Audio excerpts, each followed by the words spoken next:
well that you are having a lot of meetings. As you know, we are having the ministerial meeting, so she is actually the one hosting the ministers, and that's why you did not see her yesterday. She will tell us more about that, but today she is with us here, and we are very, very much happy to have her here. Madam Jocelyn, apologies for starting the meeting without your permission yesterday. However, you did give us, the virtual nod telling us that we can start, and then you'll join us today. Welcome very much, Madam.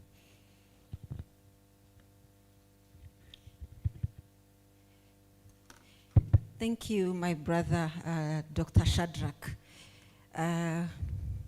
I just want to assure you all that you all had the permission and all the full rights to be here yesterday because everything has been very well prepared by the team led by my sister, Her Excellency, Dr. Fatuma, the head of Prepare Project.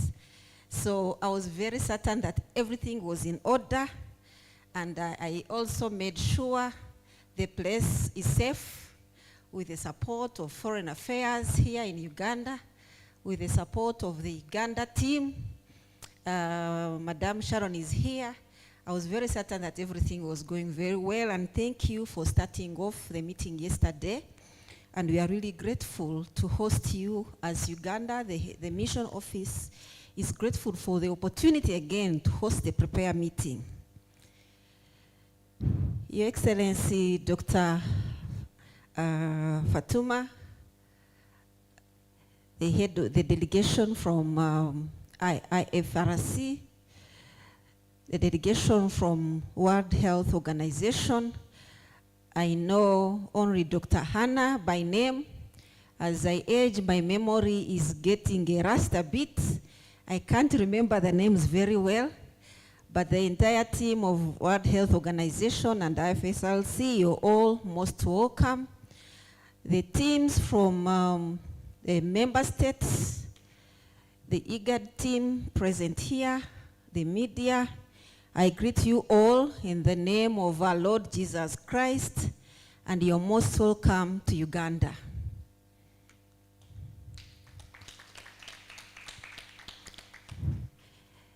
I bring you greetings from His Excellency Dr. Wokne Gebeyehu. He should have been here and he's going to be here. But for this meeting, he knows very well that myself and Excellency Dr. Fatuma are running this, but he sends you greetings. My name once again is Jocelyn Bijirwa. I head the mission office, but I also coordinate the land governance program, and I'm also the gender non-expert of the same program. I'm very grateful. Most times when I go to meetings, I first count how many female heads am I seeing in the room, because for me that matters a lot. Because if we don't get to the table, we want to know what is being cooked. If we don't get to the kitchen and then to the table, you want to know what will be cooked and what will be served. So, Your Excellency, I'm grateful that I'm seeing some big number of female faces in the room, and I know that they are part and parcel of the project implementation, and they are part and parcel of program design, and I'm very sure that all the gender and inclusion and diversity challenges will be looked into in the delivery of this project. When you're talking about One Health, you're talking about the challenges that the different groups face. You're not only looking at the challenges that humans face, but also the challenges that even the wildlife might cause to the different genders, and what needs to be done and appreciated and addressed. So as part of my remarks, I want to really appreciate the team for the work so far done. I was briefed by Her Excellency that you started the meeting very well. We know as part of IGAD, the agenda is about promoting regional integration. And regional integration will not happen when we have unhealthy lives. we start with being healthy, and then the rest follows. So for us, this is a very critical project that we are addressing health-related issues, that we are addressing mortality and mobility issues, because it begins with life, good health follows, the rest of peace, protection, safety, they only happen when human beings are alive. So this is a very important project for IGAD. It's a foundation for all the other projects that we do. And for that reason, I want to appreciate IFRC, and WHO, and IGAD for starting this initiative, and most importantly, for bringing all the first meetings here in Uganda. I was part of the trainings that took place, the 3 back-to-back meetings that started in March and concluded April this year.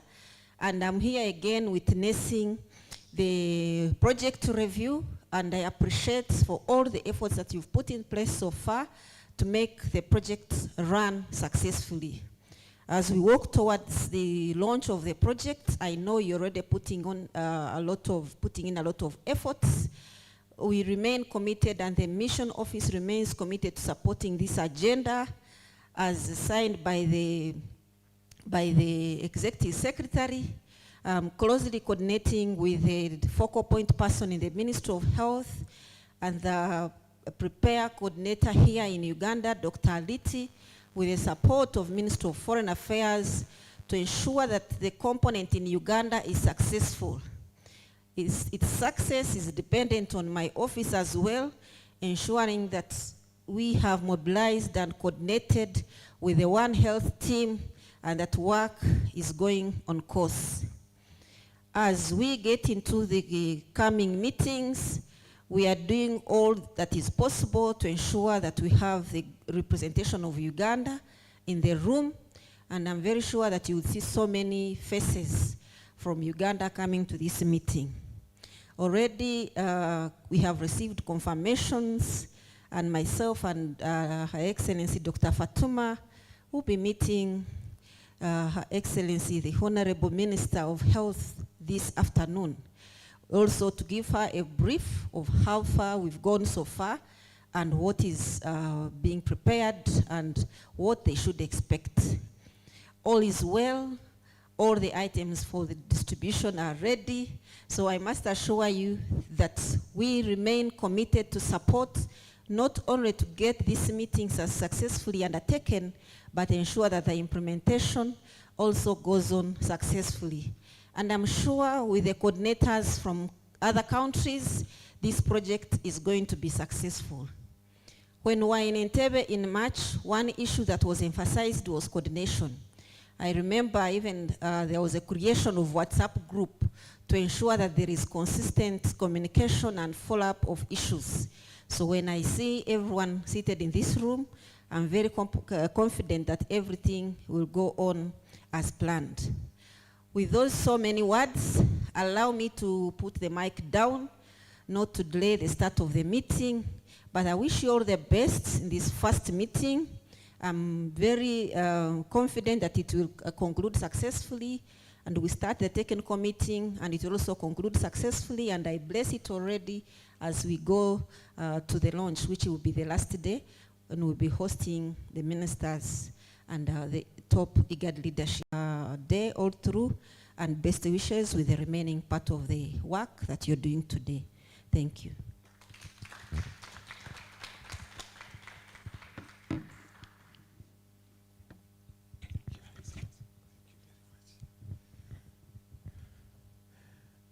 Ladies and gentlemen, let's give a better hand clap. A better one. Thank you. Thank you very much, High Excellency. Our meeting is blessed. I think that's the key word at the last, towards the end of her remarks. And I think, the remarks are additional to the motivation and inspiration we received yesterday. And really, I think we are now, fully set for the week Thank you very much, Excellency. We now want to start the program proper, and just before we start the program for today, we want to appreciate and recognize our online participants. I don't know who is on Zoom right now.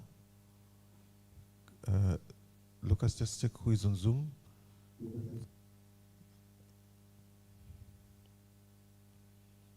Thank you very much. There is that Dr. Mohammed from WHO EMRO?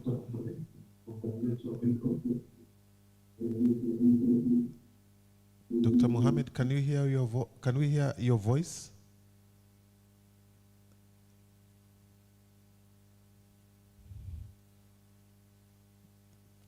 Thank you very much. Thank you for joining us, Dr. Mohammed.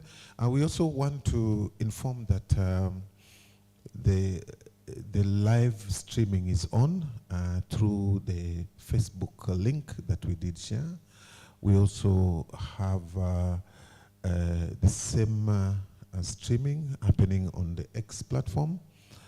Kindly, you can inform our colleagues who have not joined us for this event to join us. There's a lot of engagement on these platforms.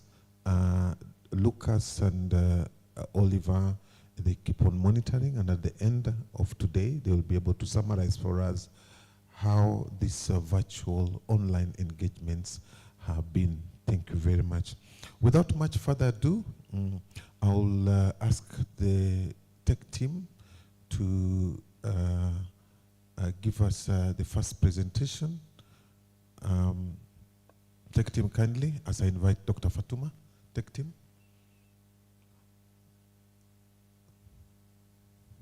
Wonderful. So the first presentation this morning, as we had agreed, is on prepare project governance, and then it will be quickly followed by a presentation on the terms of reference. Welcome, Dr. Fatuma. Thank you, Dr. Shadrach. Good morning, distinguished team. Thank you for joining us again this morning and finding time and energy for us to continue with this very important discussion.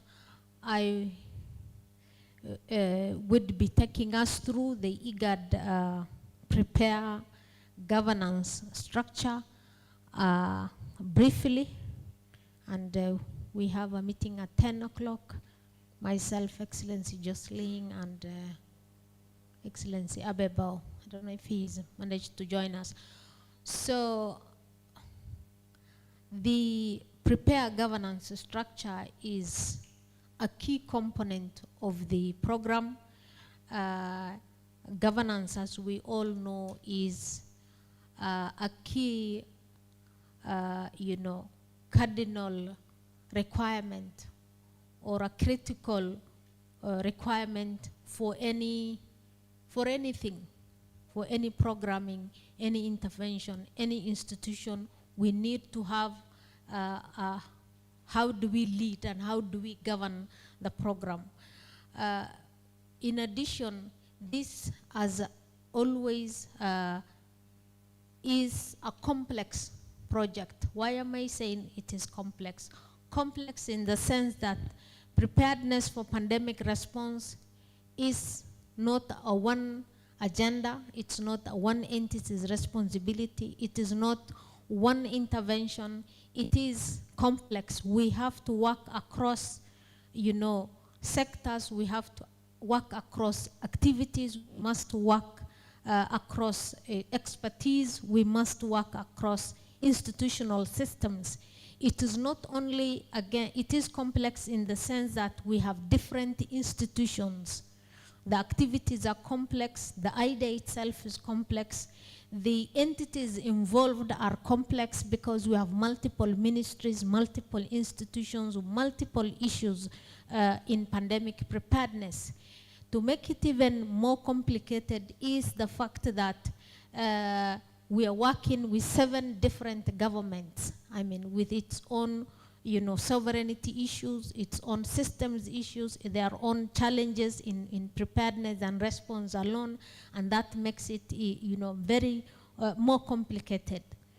In addition, we have several institutions driving this, from the Pandemic Fund, which has a secretariat supported by the World Bank.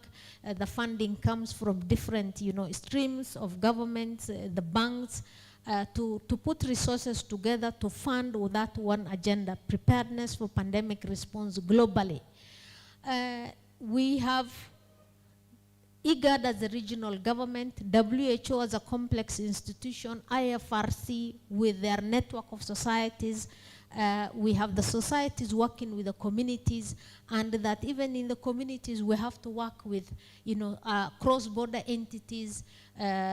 We agreed that we will keep the word point of entries away for now, but still preparedness and response requires that we work with borders, point of entries, and therefore that makes, this project complex, complicated, and with all those complexities and complications, we must find an organized process, system to make sure that one agenda is delivered within that complex system. And therefore, our justification to have a structured, framework, a structured leadership system from the lower level at the community to the sub-national, the national system, and the regional, framework. Of course, not forgetting the partners that are driving. So why that special focus? As I said, program is a cross-border program. We have several points of entries. We have community-based actions. We have several, components which we've already talked about it. We have to work on, surveillance in preparedness, very complicated and, very intensive workforce development across, the sectors, laboratory systems, animal labs, human lab, environmental lab, ensuring that we provide the necessary leadership in that component, advocacy, policy, and ensuring that we monitor, we evaluate, we learn, and use those learnings to improve our program. The project, again, has, both public health emergency as well as the multi-sectoral approach that has, I've already talked about it, within that One Health framework, which, it is easier to say One Health, but the details of it is very complicated. Within all that, and narrowing down to our regional function, IGAD has a formal organizational structure that involves member states, partners, communities, and expertise. Very complex.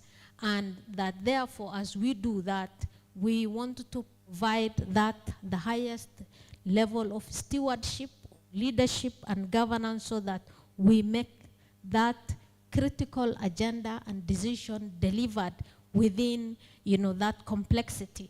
So these are the issues that I have said off this screen, but also that are reflected in this screen on why this structure this governance structure, stewardship and leadership is important. For the public health experts in the house, we know health systems has a standard building blocks, critical components within health systems, and therefore it is not a new thing. It is, part of the overall healthcare delivery system that governance must be there in addition to the other 6 or 7 building blocks. So with all those many words, what are we driving, or what do I want to tell you? And this is the slide that speaks to the so many words and so many things that I've said. One, this is a recognized, legitimate governance structure for this project. This project must be owned, must be led, must be implemented within the IGAD member state governance structure. At the top of this governance structure within our governments, we have the IGAD Assembly of Heads of States and Government. Daktari, we have to add heads of states and government. That is the word that is used for in IGAD and in all other AU and REX language. So as the Assembly of Heads of States and Government. That is the topmost leadership structure that we have within IGAD. Before I go to what is, at the center, at the lowest level, that top governance structure must influence or must have an implication. The decisions at the top must have an implication at that lower level. What is happening at the lower level? That is the national, the cross-border area. So in the cross-border area, we have a leadership and a governance team at the lowest level, and in this project, or for this project, we call them the national and the cross-border focal points. Who are these? In IGAD, some of them are here. They may look small. National focal person, yes. When you are in Uganda, if you are a national focal person, you are somebody very senior, and that you are responsible for the entire implementation framework or activities for the Prepare project. That is a big responsibility. And in IGAD, we have one of senior government officials in this portfolio. Uganda, we have Commissioner Aliti, who is somebody very senior. Dr. Sunday, we in South Sudan, we have DG Pinyi, who was a former DG Minister of Health. Kenya, we have senior laboratory scientist. Djibouti, we also have similar person. Ethiopia, we also have senior experts from the Ministries of Health. So we have people who have that decision-making authority as our national focal persons. At the border areas, we have similar individuals.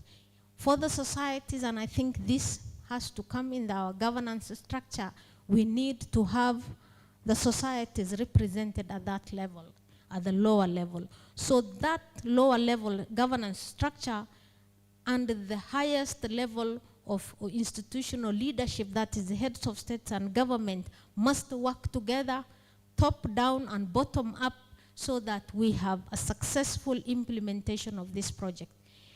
In IGAD, we have similar governance structure for all our programs, from TB to peace and security to countering violent extremism, youth, gender, agriculture, environment, climate, and livestock. So we have this standard structure, and we only replace few words here and there. Under our heads of states and government, we have the Council of Ministers in charge of foreign affairs. So there is a Committee of Ministers of Foreign Affairs, which IGAD reports to. In the arrow, you can see IGAD reports to the Committee of Foreign Affairs of the Ministers of Foreign Affairs, who report to the heads of states and government. The Ministers of Foreign Affairs also are information from the Committee of the Ministers of One Health Line Ministries. The 4 ministries that we work with also provide information and key actions, call to actions and decisions must feed or will feed into the Committee of Ministers of Foreign Affairs that cascade it up to our heads of states. On my right hand side, we have this Prepare Steering Committee. In IGAD, the word steering committee, and IFRC has asked severally, who is this, what are they, can we have project steering committee, what does that mean? In the context of IGAD, and in line with other programs, the steering committee are the director generals of the respective sectors. Let's say, because most of us are from the health sector, let's say on the reproductive health programs. The director generals of the family health unit, the director generals of the national TB program, the DGs of the national drug authorities or the pharmacy poisons board usually form the steering committee. And in this project, it is the DGs of the One Health line ministries who would be or who are the recognized members of the steering committee. There is a terms of reference which the team would share with us, and we hope IFRC and WHO will input into that. There is a terms of reference on how this committee should do business. That committee provides technical support, leadership support to the IGAD Secretariat. They also provide technical support to the committee of the member of the One Health sector, and under them, or on my right side, under that committee, we will have the members of the One Health, Secretariat will be part of that steering committee. Under it, we have member state public health emergency operation centers and the incident management teams coming under these DGs, because structurally in our ministries, the DGs of, the PHOCs and the incident management teams provide information, technical information to the Director Generals who are our steering committee members. On our far left, and this is where the project implementing institutions come under, we have used the word project management unit, which would include the senior management of IGAD, that is the equivalent of the Director Health and Social Development, the Director Health, the equivalent of Matt, Miriam, myself, IFRC, which is represented by Matt here, to form the project management unit. This is a committee that provides the overall guidance on how do we take this program.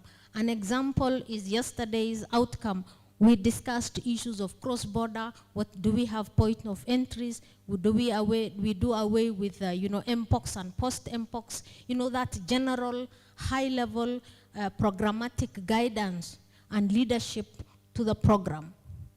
Under that group, we have a team that is implementing the project. Sometimes the project management group and the project implementation team, and thanks to Miriam for helping us find the word. The word project implementation team was crafted by Dr. Miriam, and we acknowledge you for that, because we had a lot of confusion. IFRC, of course, they've not been part, we've never had such an engagement, and they were wondering, what is this? How do we go about it? Miriam had asked several questions, what do we mean? So it became, as we moved on, it became very clear. The project implementation team that reports to the project management team includes the day-to-day technical expertise. They are part of this meeting, including myself. We double up as implementation team. We also do management work. Under that implementation team, we have the One Health multi-sectoral technical working group, and we have the terms of reference for the respective TWGs: surveillance, workforce development, lab coordination, M&E, and advocacy. So this technical working group report to or provide support, technical support. Some of them are very senior people in the TWGs, and they do provide technical leadership, administrative leadership to the project through the different streams. They can work directly with the project management team. Some of them are linked directly with the project management units. Sometimes we work with them directly. In this program, and based on the Pandemic Fund Preparedness reporting mechanism, Pandemic Fund requested that we have an additional project country leads. Miriam, you will correct me, Dr. Shadrach, what they're called, the project country leaders. These are the One Health coordinators in the government. So they are part of this technical working group. And under the TWGs, we have the national focal persons, and we have the cross-border focal points within IGAD. These individuals have been given that responsibility by IGAD and the member states. What does that mean? This becomes something formalized. Uganda did a formal letter to IGAD appointing Dr. Sunday to be the focal person for this project. Dr. Sunday works in the office of the minister. Kenya has also sent an officer. Ethiopia has one of the advisors of the minister has been attached to this program. What does that mean? Governments own this program. They have attached or assigned senior project officers in the office of the minister, but also the national One Health focal people who are now tagged as the project leaders. They are the ones who review our report, like IFRC maybe is not aware of this. When we were submitting the report, they created a portal for these national project leads to actually verify. For me to submit, click and submit, it has to be reviewed by Miriam and six senior project leaders within the ministries of health. So we have this formal recognition of this project within this structure for us to take this forward. I know there are a lot of issues that IFRC would ask. What is the role of WHO? What is the role of IFRC? And tomorrow, if we have big funding, or what is the role of pandemic fund? And if there is extra funding from the World Bank on this project, where do they fall? The answer to that is, in the terms of reference for the steering committee, we have roles and responsibilities for development partners. And it will come out very strongly, either as observers, they provide technical leadership. We didn't want to bring those details in it, but this structure most of the times remains skeletal, graphics like this, and however we have details on who does what under each of the terms of reference. What is the role of IFRC in surveillance within that terms of reference? And I think this is coming up. So this is, with many words, this is the governance structure for this project. If we need to create another small box somewhere to put another institution, can we do it? Is it acceptable? How do we go about it? What is the benefit of creating another small box and putting the name of Fatuma there, or Miriam, or Francisca? How does it help us? So this is, with 101 words, this is how the structure, the proposed structure of the Prepare project looks like as we take it forward. Thank you, and I know our meeting has started. I want to hand over to Dr. Shadrach. We still have 5 minutes. Thank you.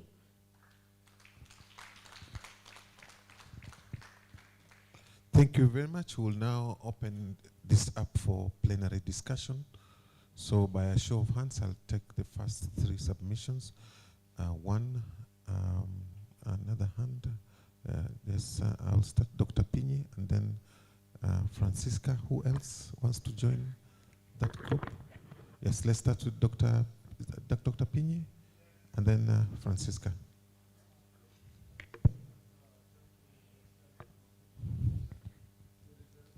Kindly put off other mics so that we only have one mic. It's on now.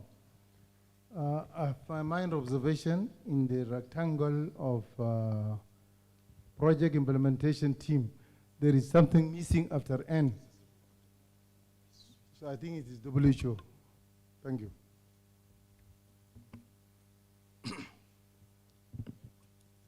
Yes, let's project it, tech team.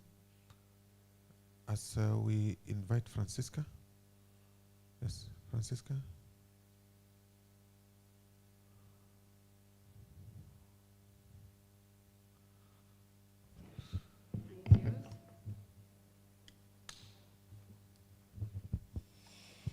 Well, okay, that's loud. Yeah, it is loud. So good morning. Sorry. Thank you, Dr. Fatuma and also Shadrach for sharing a very detailed and visual representation of the governance structure.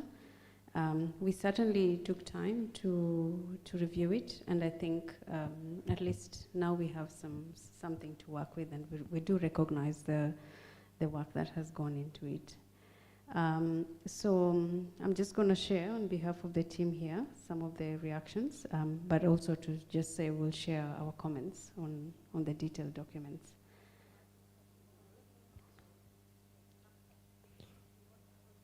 No, it's not needed, yeah. Yes, tech team, kindly bring up that slide on the governance structure. Yes, thank you very much. Yes, but our review was basically on the TORs. So we oh, it's coming next. Okay, so shall I bench this and then we wait? Yes, you can put that on the parking lot. Okay. We have another sessions for the terms Okay. of reference. Excellent. Thank you very much. Yes, the and I think it's WHO. The and there's apologies. I think the formatting there didn't come out well. Thank you very much. I just checked. Apologies for that.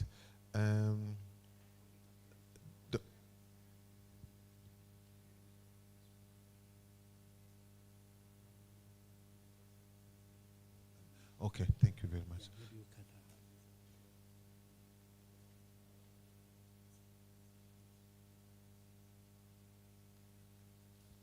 So maybe after we've had the discussion of the terms of reference, we can again come back here and look at this structure. But Dr. Miriam, kindly.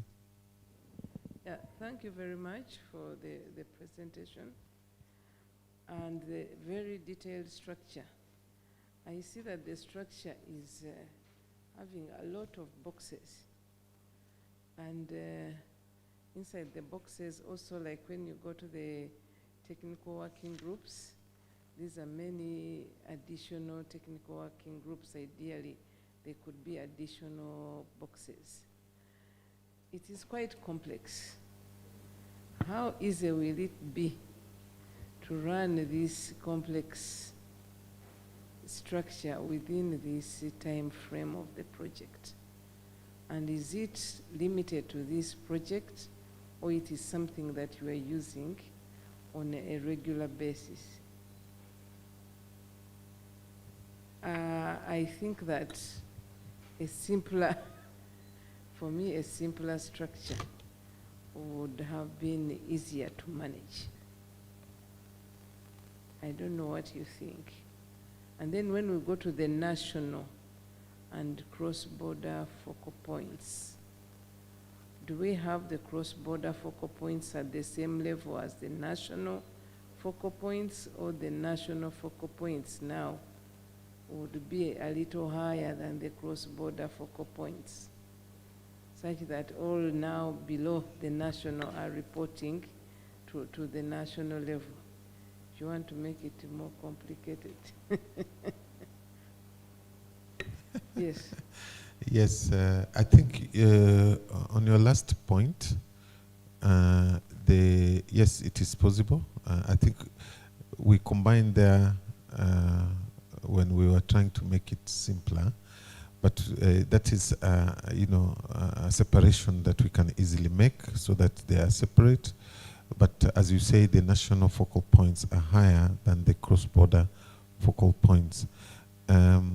Regarding your comment on the complexity of this system, kindly put back the structure, thank you very much.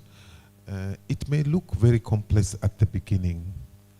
And I think even us, when we joined IGAD a few years ago, this structure, I think, has been there for more than 10 years ago for each and every program. Initially, it looks very complex. But as we implement the project, it becomes clearer and clearer how the system interconnect to each other. For example, we already have the national focal points. We have not started engaging the cross-border level focal points. So at the base there, that is already operational. And actually they're in the room.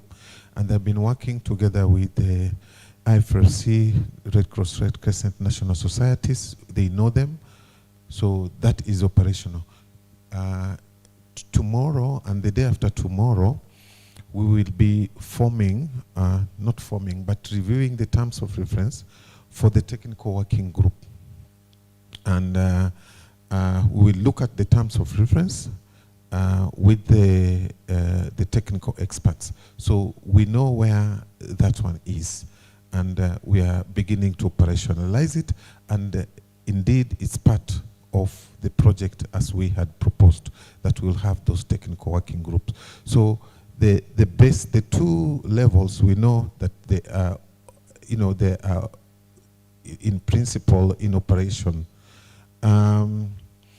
The PIT is in principle in operation, and I think we are all members, including the national focal points are all members. They come to that meeting, so that is operational. Then we have the project management unit. That is also operational. We were having meetings during when we were discussing the cooperation agreement between IFRC and IGAD. Dr. Miriam, I don't know if you recall. So that committee or that unit, the project management unit, is actually operational. So if you look at the left side of things, here, here, here, and here, and it's deliberate to put them on the one side of the structure, they are actually already operational, and they are the simpler part of the structure here. When we start going to the left, my left, when I'm facing the board, when we start going to the left, it's more or less the involvement of the government structure. And as you can see, we now start saying the FUCs and the IMTs must receive information of what is happening with the technical working group and the national and cross-border focal points. Then the One Health Secretariat, which is the One Health Secretariat stock platforms called different ways in different countries, also must receive, because this is a multi-sectoral platform. This, all the ministries that we are working with actually are here. And then they must report to the DGs of One Health line ministries and the Committee of Ministers of One Health. And on the right side, this is a facilitated, I think that IGAD facilitated structure. The right makes it more complicated. Yes, the right. Because and yes, you're right. No, member states, FIOC, IMT, member states, OH, secretariats, then we have national cross-border focal points.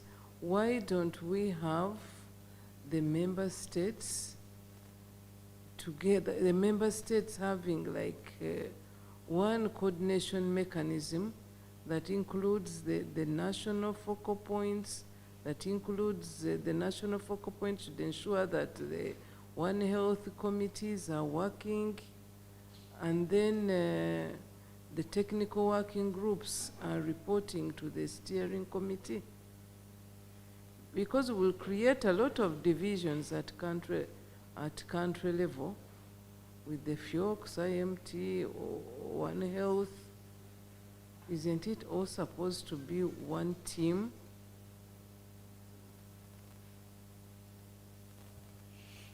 Yes, we have Dr. Bade. country people here, they can advise, but I see that we are dividing too much at that country level.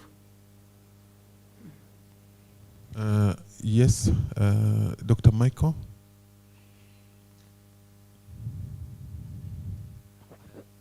Thank you, Shadrach.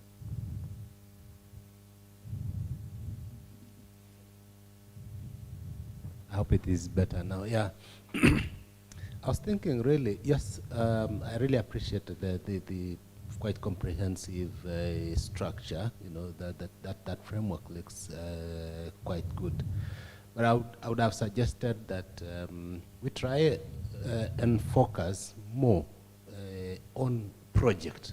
This is program particularly is what we want to address. And as it goes down, let's look at the doers and where the work is. Because you look at it, you know, IGAD would generally provide the stewardship and guidance. You know, that level of project management unit and maybe even down to implementation. But I would appreciate even to have a little bit more clearer, simple structure of where do the national societies, for example, that are making the implementation coming in, and maybe other partners, so that when you do, so for example, you mentioned about the technical working group.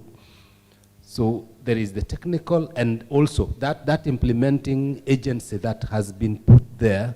How do they then build up so that they are probably under the guidance of the implementation team, and that builds, you know, right from the grassroots, so that we can be able to say the One Health team that, or the project team that is working at a border, say in Nemule, how do they then come up and make their report probably to the and get guidance even to the implementation team, and then it goes up that way. So I thought we could be able to bring that down and be able to even show those other responsibilities, and also not to widen it far, that probably providing that guidance takes a whole process, because then there have to be convened those meetings at various levels. Thank you. Thank you very much. I think these are very good inputs. Just before Matt, and responding also to Dr. Miriam's comment. Dr. Miriam, on the right side, that's an IGAD managed process, and it is just a mirror of what other programs also are structured, especially in reference to the engagement of the different government units, as you can see.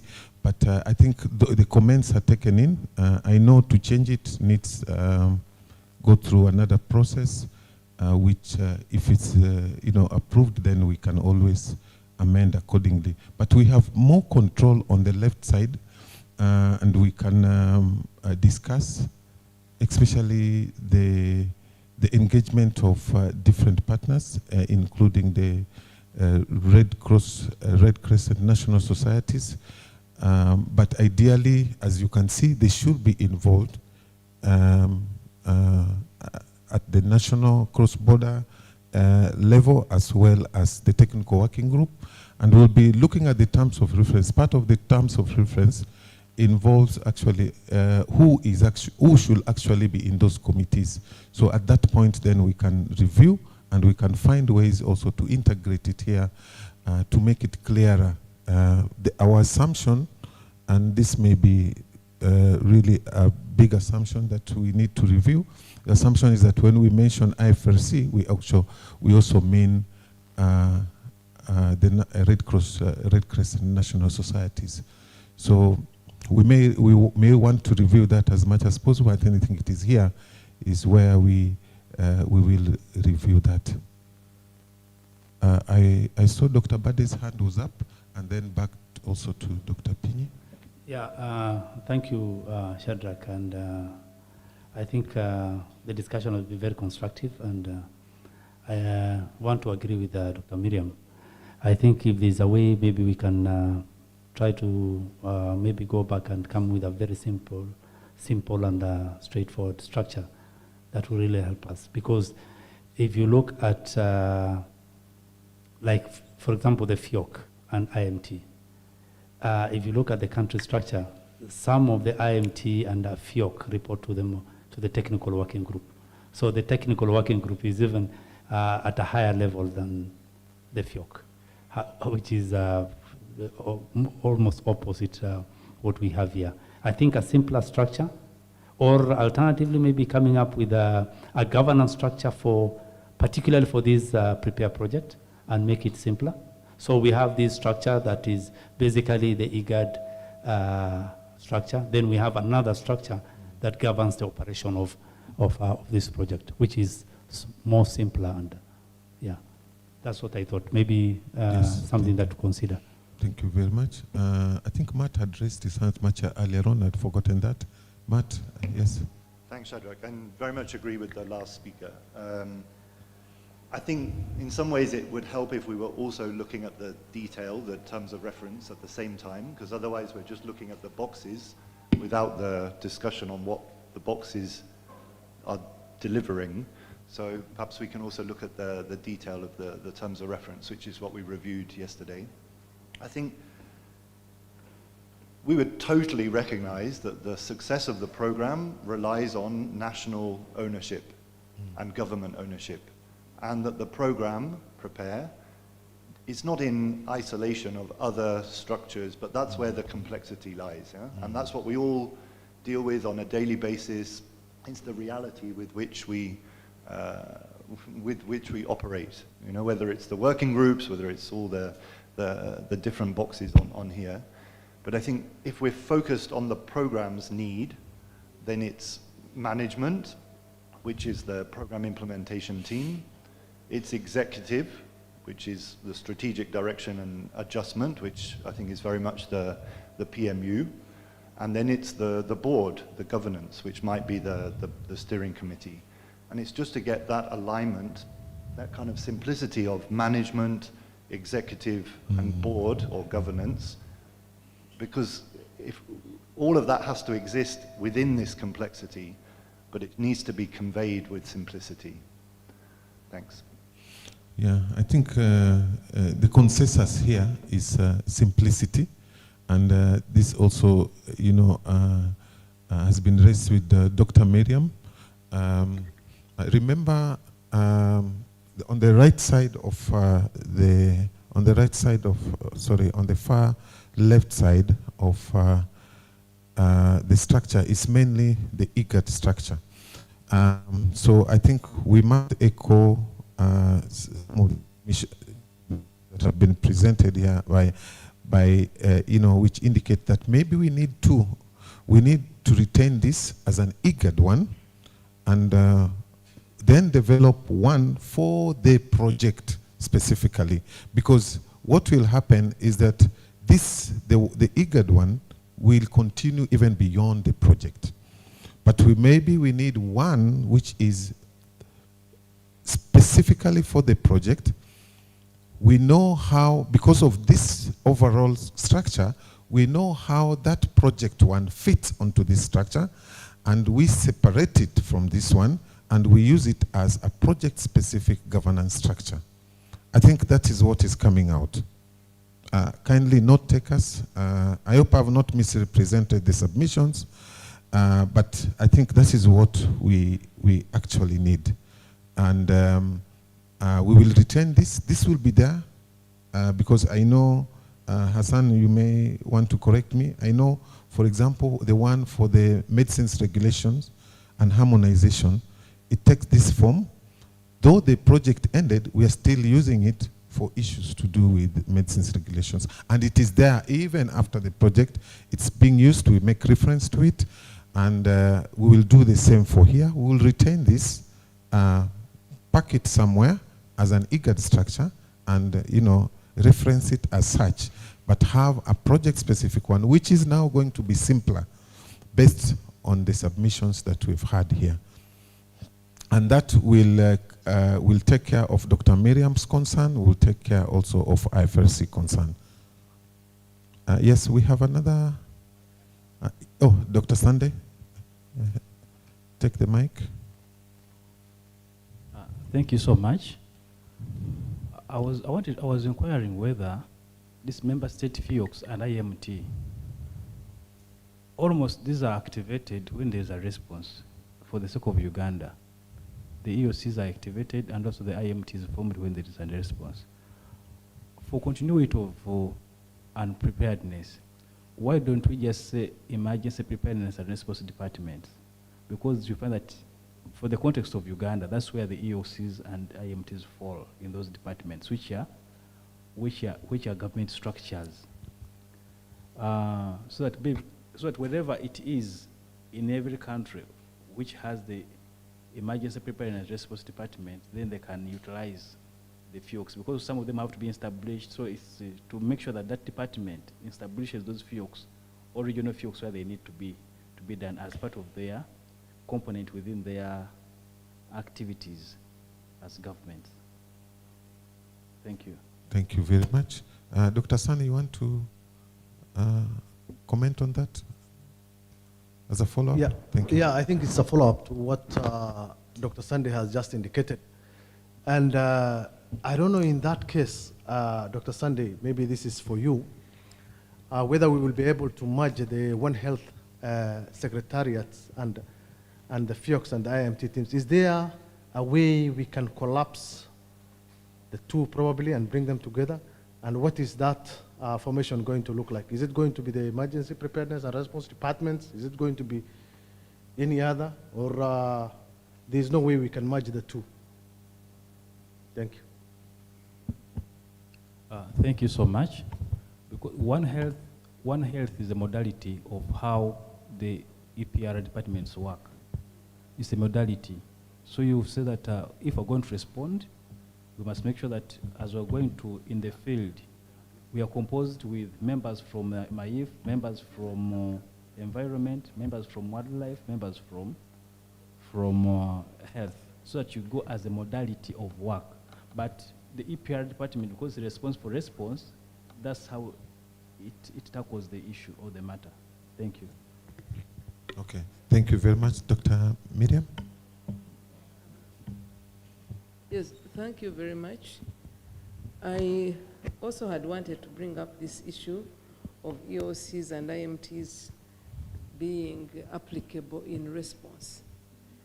And, but during since we are talking about preparedness and response, we can have an umbrella team that covers both.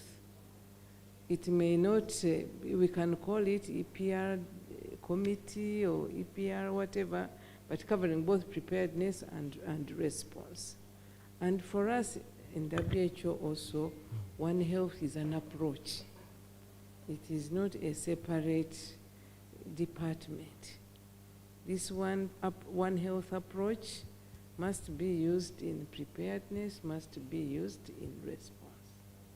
When you're planning, looking at preparedness, look at how you can look at it in that integrated manner, similar to response. So for me, I think that one umbrella team, committee, whatever we call it, can cover both. Response when it is applicable and preparedness on a continuous phase. Dr. Bade? Yeah. And Dr. Pini, also you are pending, but let's, maybe Dr. Pini first and then Dr. Bade. Yeah. The statement came to an end, but would national focal points. It's not so. It's capturing IGAD and also national societies, whatever the title may be. So they're already captured at the national society because at the lower level they're there. At my equivalent is Moses is the focal person for prepare as far as national society. Concerning the operational level. Of course, we have the strategic level, the policy group, and then we have the operational, which is including the FIAC One Health Secretariat. These are the people to respond. So we can term them or response group or preparedness and response group. Because up you are talking about these, which are the in charge was supposed to be the directors of the EPNR or the FIAC or the Thank you very much. And I think the idea here is to have an umbrella. I mean, the submission here is to have an umbrella, one that combines both, the emergency as well as the One Health components, so that all the two are together. I think that's the submission here. I think that submission has been recorded. Kindly, rapporteurs, kindly have that in mind, because these are some of the issues that we need to bring forward to the member states, because they're the ones actually who manage these platforms, and they know how exactly they work. They can agree amongst themselves. Of course, we're facilitating the discussions, and they approve the final one. We can present these propositions to them, and we see how they react. Dr. Bade? I think what I wanted to mention is what Dr. Miriam mentioned, the issue of maybe looking for one terminology, because that will really help us to control the variation that we have within the, because even at the country level, the member states, the structure are totally different. So for us to be able to control that variation, I think we need to come up with one terminology as proposed. Yeah, thank you very much. So I think those propositions in order. We know we have little control on the right side of things, but we have more control on the left. So we can, in the right platform, engaging the government stakeholders, I think we can present some of these propositions, and I think they really make sense from our perspective. But we will want to hear what they are doing. They're the ones who own actually the right side or the left side, the further side of the structure. But we have more control on the left side as far as this project is concerned, and I think we've made some critical decisions here. We've had very useful submissions, alluding onto what we need to change, and the comment and the proposition that we really need to make it simpler from the project point of view. Yes, Hannah? Yeah, thank you. I think there is a good level of discussion already, and it's just in the interest of making sure that we finalize it today. I mean, I was going to suggest, why don't we discuss on what was originally developed, since we are talking about having a program-specific governance structure.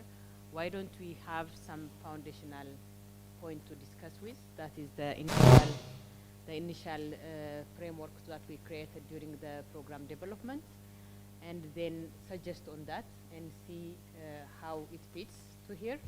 Or alternatively, discuss on what we are looking for in terms of governance for the program, put them, starting from the structure, the way we want to envision the governance, and then put the structure together based on the discussions we have had. So I just want to suggest a practical step of bringing out that original governance structure that we have had discussed during the program design, project that, discuss on that, and then overlay all those comments we have had. Alternatively, just put the envisioning of the structure we want to see and have it have a group work maybe now, just as a way forward. Over. Thank you very much, Hannah. Anna, will it work that we can now simplify the project-specific governance structure, retain this particular one as an overall one for IGAD, but after we met that simpler one, we can then circulate it for review. The project management team, project implementation team can have a look at it and then submit it to the project management unit for final approval. Will that work? I think this is a follow-up. I know we cannot finalize it here, but the good thing is that we already have structures that can work on this. The project implementation team work on it, and we have the project management unit approve it. I think this is, yes, Matt? How does that relate, sorry, how will that relate to the terms of reference that you shared yesterday?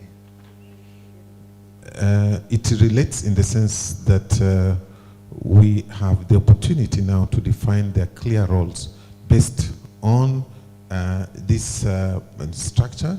Of course, the project structure will not take very different direction as the left side. The left side provides us with a good template to begin developing that simplified one, you know, as the submissions have proposed. So we already know, and I think we have a very good idea of how the project is being implemented at the moment and the structure that is needed to really support the implementation requirements and the activities. And we are already actually in operation, so we should be able to know the structures, the committees, TORs that we are reviewing today, they are already in operational. And as we define the new structure, which will be simplified, if there are new committees that have come on board, we should be able to quickly draft the terms of reference, discuss, and have the project management unit approve those terms of reference. Yes, Francisca?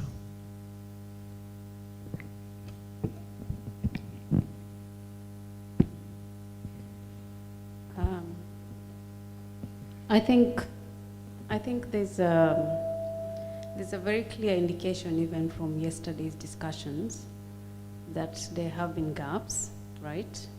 In terms of information flow, right? In the way that the activities have been defined, the way we work together, even both from IGAD and obviously IFRC and WHO side.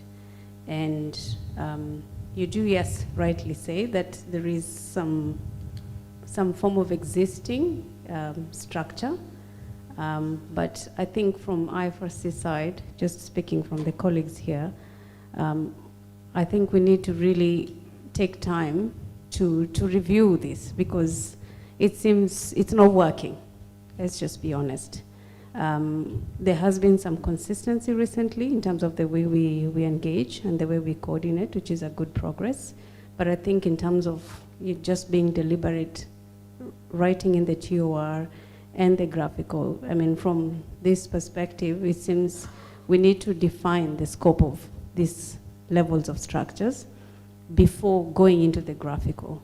Because working with the graphical, then defining it, is not a structural way of doing it. So as Hannah had suggested, there are two ways.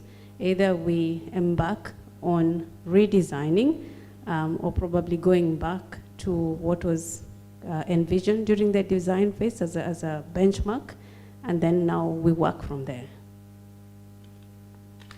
Thank you very much. I think that's also a very key proposition. And I think we have we've already a working team, which is the project implementation team, which meet frequently.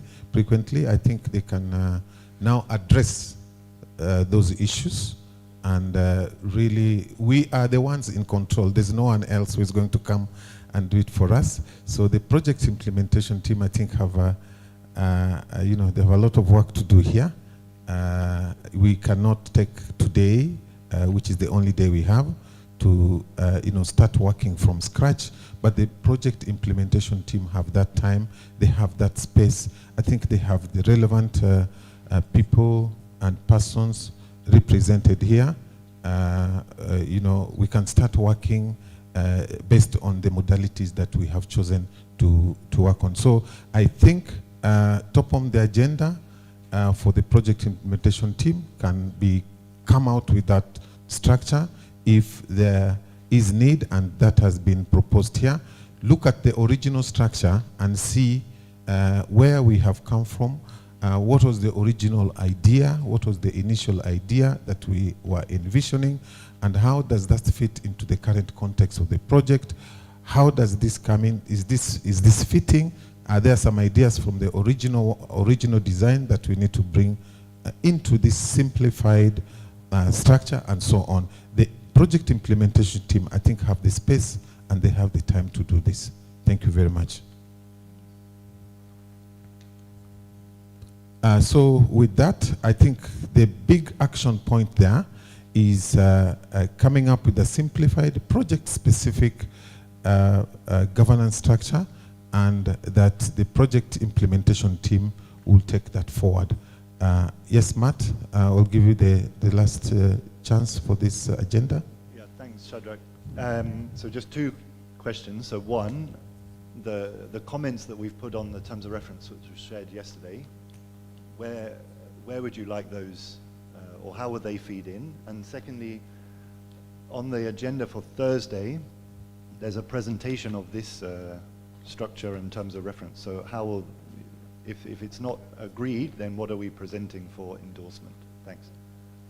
Thank you very much. I think we have agreed that this is an overall structure, so it will still be operational even beyond the project. So there is no harm presenting it.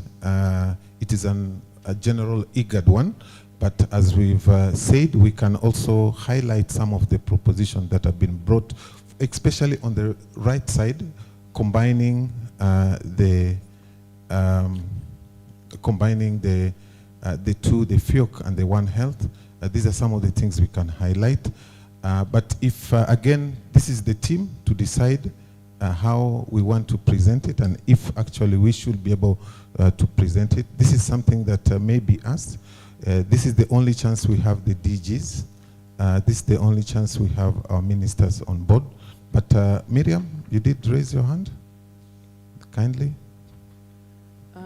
Dr. Shadrach, I think with all humility, I want to say that if we are here as a team to discuss the governance structure that will be presented to the DGs, then it doesn't help for us to discuss a governance structure and then we go to the DGs and present the same. So if the proposal is for it to be adjusted, it means that what we are going to present to the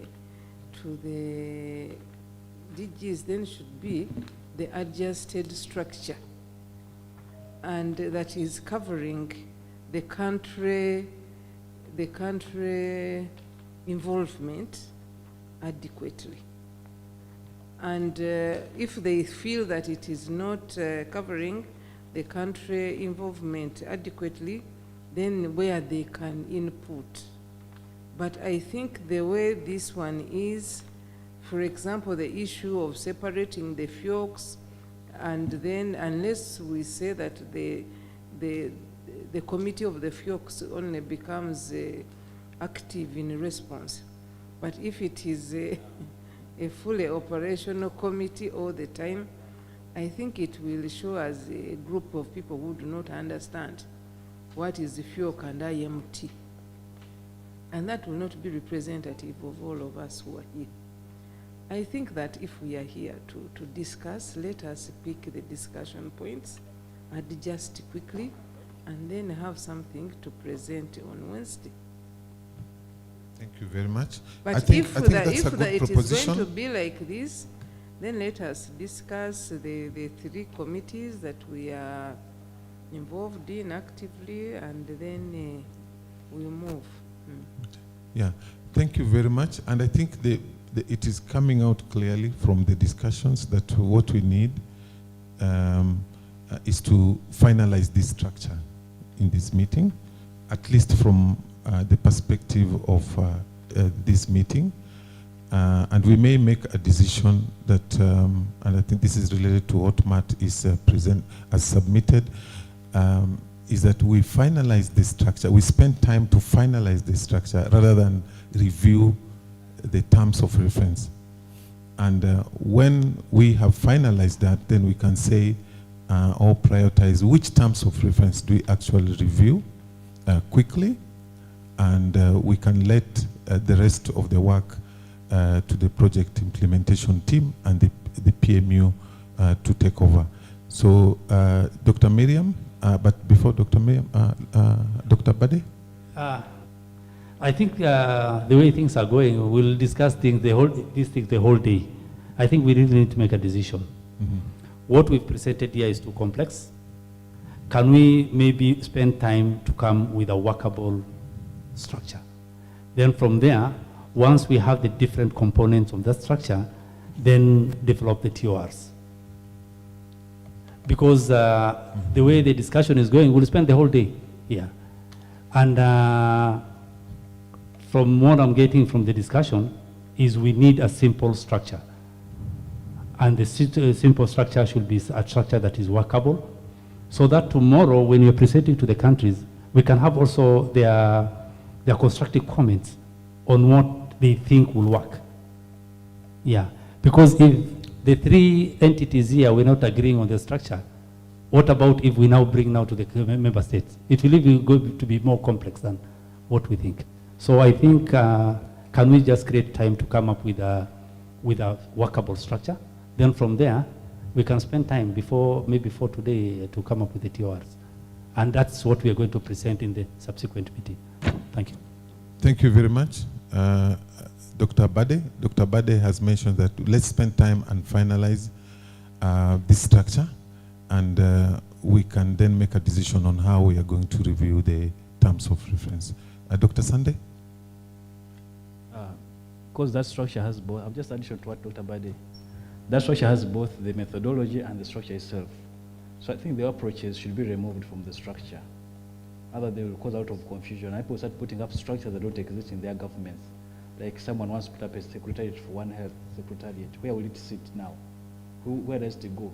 Does it go to the office of the Prime Minister? Is it sitting the APR? So again, it will be another confusion trying to implement some of these things downwards. So the methodologies should be maybe left in the narratives, but not in the structure itself. Have you very much. I think, are we in agreement, Dr. Miriam? For me, I just wanted to add that you already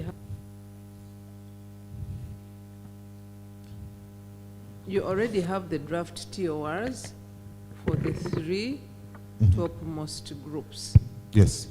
So what you would need to do is maybe draft TORs for 1, 2, 3, 1 or 2 additional, or you ask the DGs that if they agree with theirs and then agree with the rest of the structure, then they give you time to develop the TORs, which you'll present to them at the next working group meeting, at their next meeting.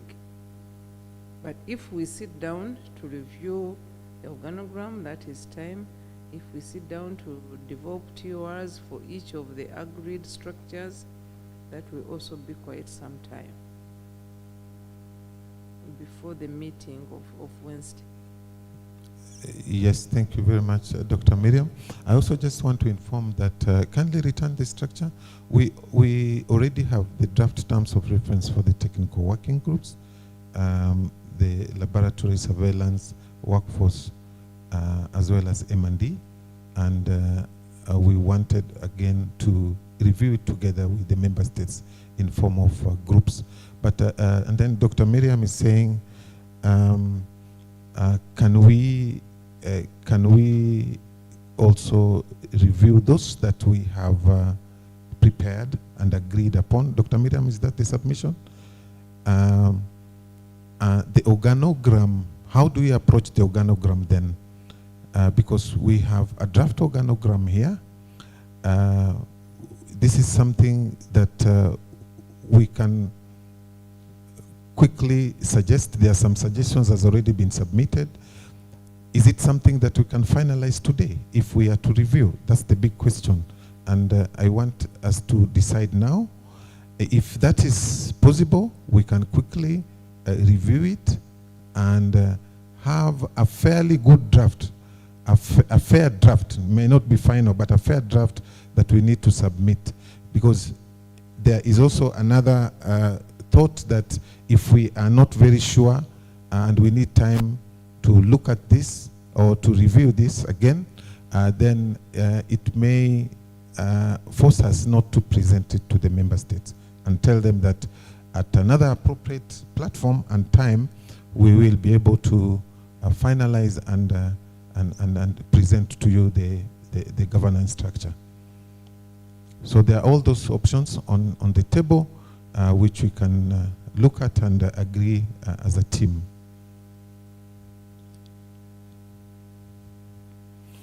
Yes, Dr. Hassan.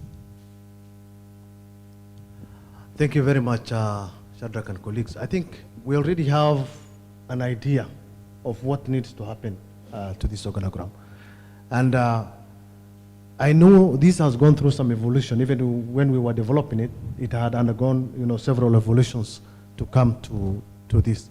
But I think now there's clarity, considering what Dr. Miriam and the IFRC teams and the rest of the colleagues have mentioned on what needs to happen to this. Of course, I also agree that it is complex and that there are some things that are stuck, that are standing out, which we need to really review. And I think this can be done before end of today. We can really look at it, at this organogram before end of today, so that at least we have something to present at the technical working group. And I don't know, maybe when we do that, we will see how it looks like, and we will have a look at the terms of reference to see whether it fits into what we've developed.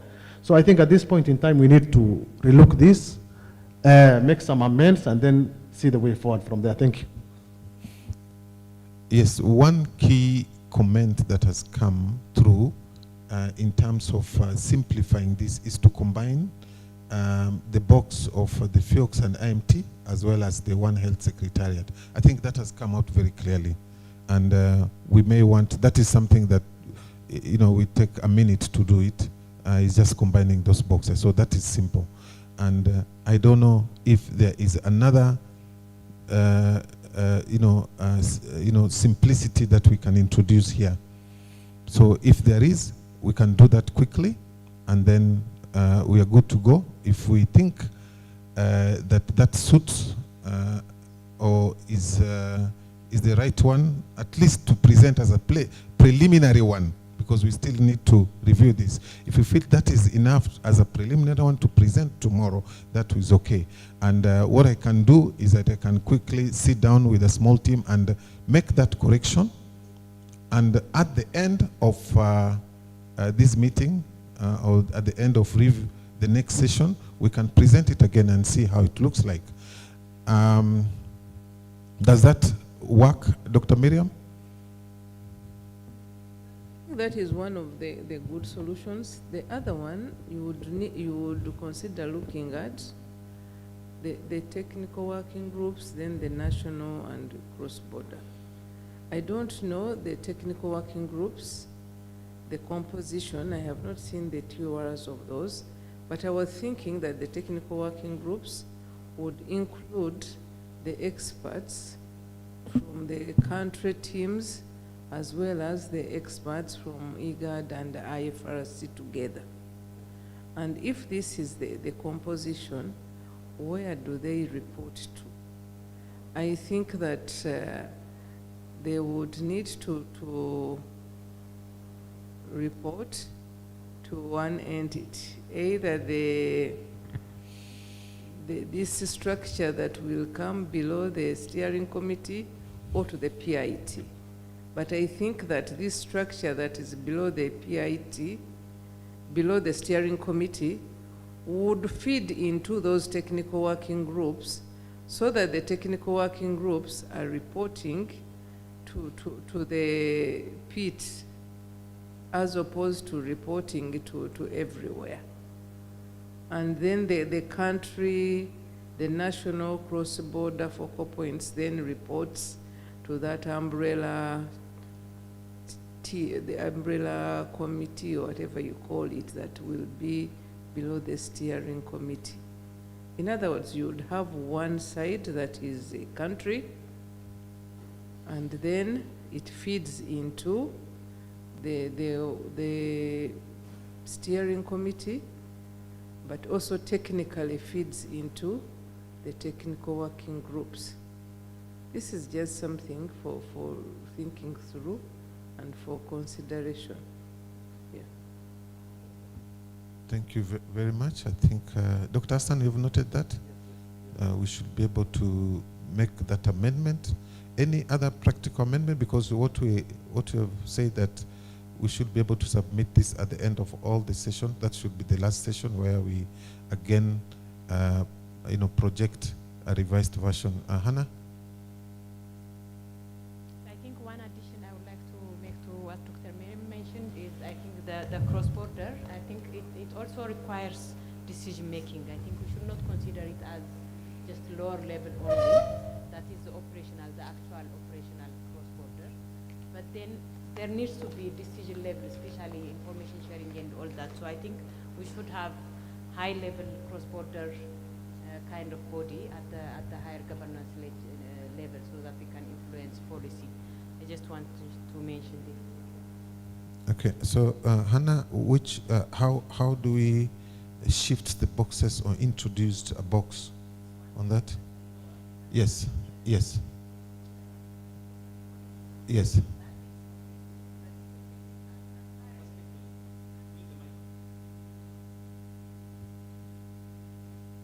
Use the mic, yeah. So which box or which arrow? The management level or the governance level body needs also to have a cross-border kind of decision making. I don't know, I can't envision it, but we should not consider it only at lower level, because cross-border is important issue which requires policy level decision. So I think we should have somebody as a cross-border from, like, let's say, state assembly kind of structure. Maybe it could be a ministerial level, but which they should consider cross-border issues, because it requires that consensus among states to kind of facilitate collaboration at cross-border level. I don't know. I don't know if I was clear. Yeah, sorry, Anna, we were just looking for a practical way. Maybe it could be an arrow, maybe it could be an introduction of a box, so that we give the redrafting team an easier work. The Council of Ministers, for example, can they take Council of Ministers, yes.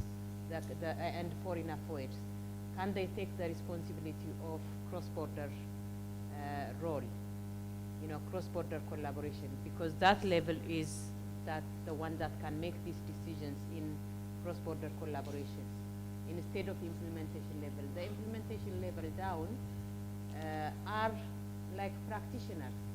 Yes. At the higher level, the minister level, are the ones who make the decision on cross-border collaboration. I think we've heard what Hannah is saying, and Hannah is saying that we can easily lose the issue of cross-border, the cross-border issues, discussions, and considerations as we move up the ladder. How do we capture that? I think that's the question, and that's a very very critical question, and this is what we have been discussing even in our meetings, that how do we magnify the issues of cross-border level, and how do they find their way up? So the question is it a structural issue, or is it an organogram issue, or is it a terms of reference issue? I think as the team that is redrafting this, kindly relook at that consideration, think a little bit on how we can bring up that clearly in the structure. And yes, Dr. Sunday, you have... Thank you so much. From what Dr. Hannah is submitting, it's like the national and the cross-border, they are coordination in nature. So it will be one step in between the PIAT and the One Health coordination, in that they play that role.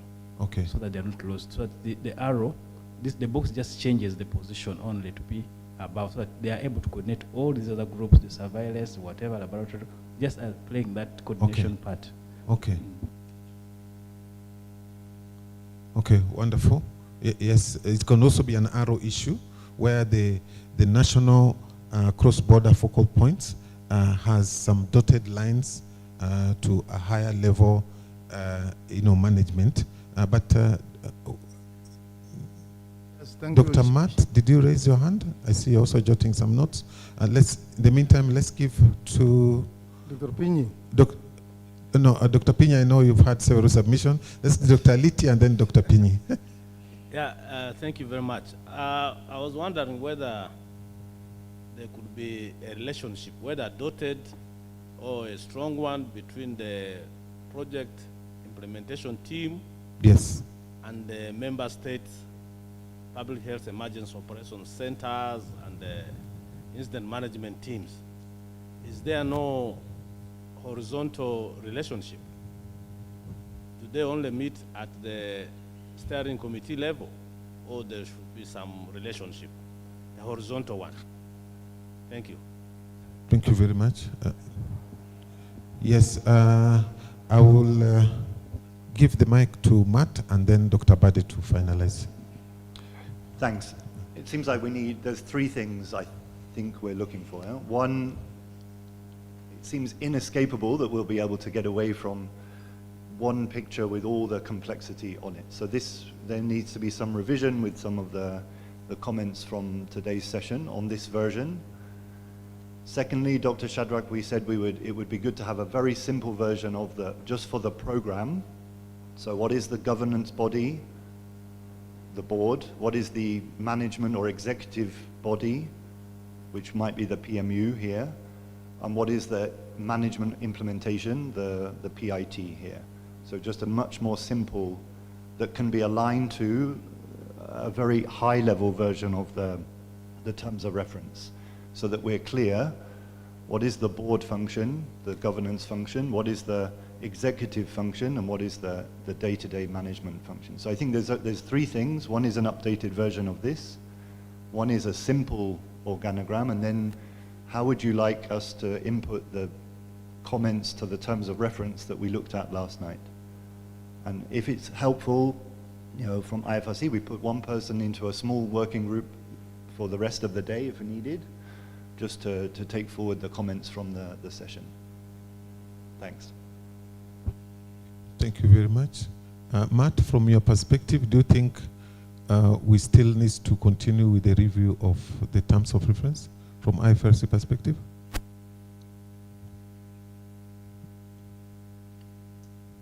The versions we looked at last night, yeah? Yes. Yes. Do you still feel that we can go into that session after this session? And how does that fall into? I think the comments from this group are enough, but they can be taken to a smaller working group just to get it, to take down yeah. So obviously there are comments on the documents that were shared last night. For sure. Wonderful.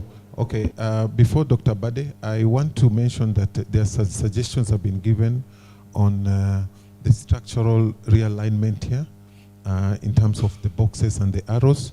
I think that can be done very quickly. I know that discussion will not end here, definitely, based on what I've heard. However, that is something that can be done quickly, represented here, and see if there are further alignments that can be made. I think we still have some time to do that. Dr. Bade was in charge of the next session, so I will allow Dr. Bade to come in at this point. Dr. Bade, maybe part of it you're also supposed to give us your guidance from the end in terms of the way forward on the structure, as well as the terms of reference, which are very much linked to this. Dr. Bade? I had a comment, and I think it's like we've started working on the structure. The way the comments are going, I thought maybe rather than us going through the TORs, can we come up with a structure first? Since we have the draft TOR, it will take us a very short time to try and align our TORs with the new structure. So what I would suggest maybe for now, can we sit down and come up with a workable structure? Then from there, we work on the TORs. Because the TORs are there. It's just a matter of modifying and trying to align with what the structure is. That's my take. Rather than me taking the team through the TORs, then come with the structure, then go back to the TORs. Can we work on the structure, then modify the TORs based on the structure? And we can do it in groups, right? Yeah. Even, I was suggesting, if we have this one in a Word document, why don't we just project the boxes that are not relevant, throw them out. What needs to be included, we include, and have a very simple structure. If we have this one in a Word document, I don't know whether it's in a Word document. Yeah, because there are some boxes. Yes, we have it in a Word document. We can easily amend. So I think Dr. Bade is proposing something which we want to adopt. Of course, with your permission, we go for tea. When we come back, we will open this document in Word and work on it as a team. Yeah, and that one becomes easier rather than having back and forth. Yes, back and I forth. think if we spend time working and finalizing this, the terms of reference, we can always work on it. And I think we have a platform that meets every week. We can decide on the modalities of finalizing those terms of reference and move forward. But if we have a structure that we agree upon in this meeting, I think that will be a very good success and progress moving forward. I hope we're okay on that. So we will come, when we come from tea, we will open up this document in Word and amend as a team so that we are all on the same page as far as the governance structure is concerned. Hannah, you may also want to open the structure that we agreed upon at the proposal development so that we also see what we can bring back to this structure. Thank you very much, colleagues. Can we move forward? Enjoy your cup of tea. When you come, you'll see a Word document projected and we'll start working on it. Thank you very much and see you after tea. Can we take exactly 15 minutes? It's now roughly 11 a.m. Can we come at 15 minutes past 11?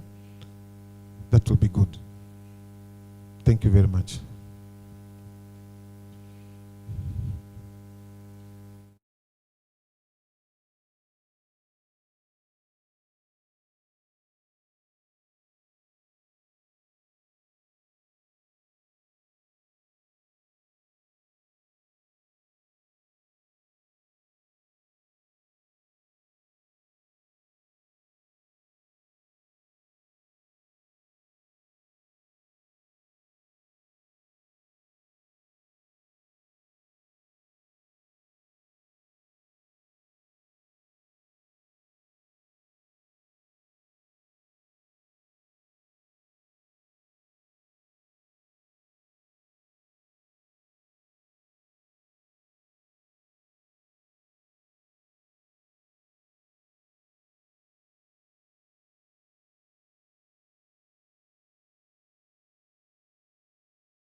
welcome back. So we want to start again.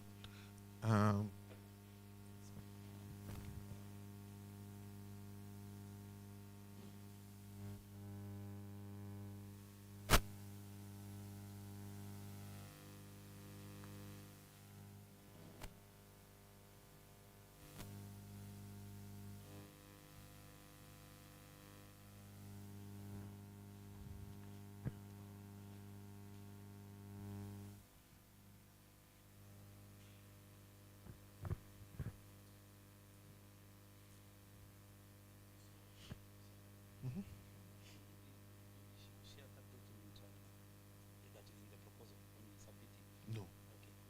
They will check. We have agreed with us.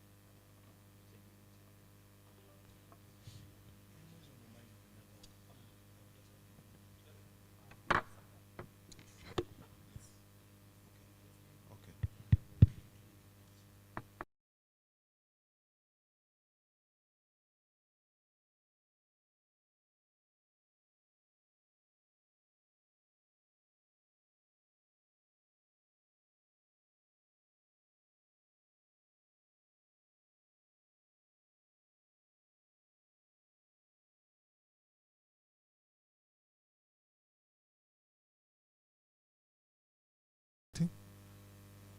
Thank you very much.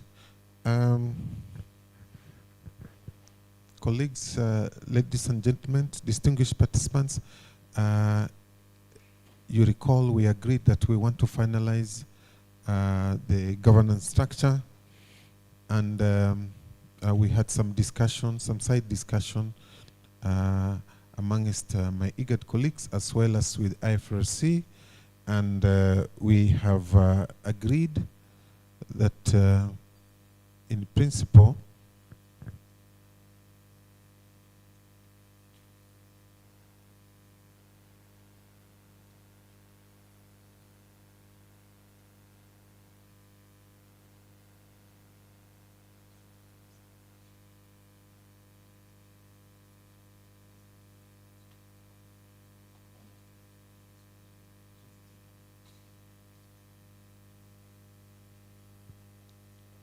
thank you, Tech Team, for that update. We have agreed that we look at two structure. One is the IGAD prepare governance structure, and then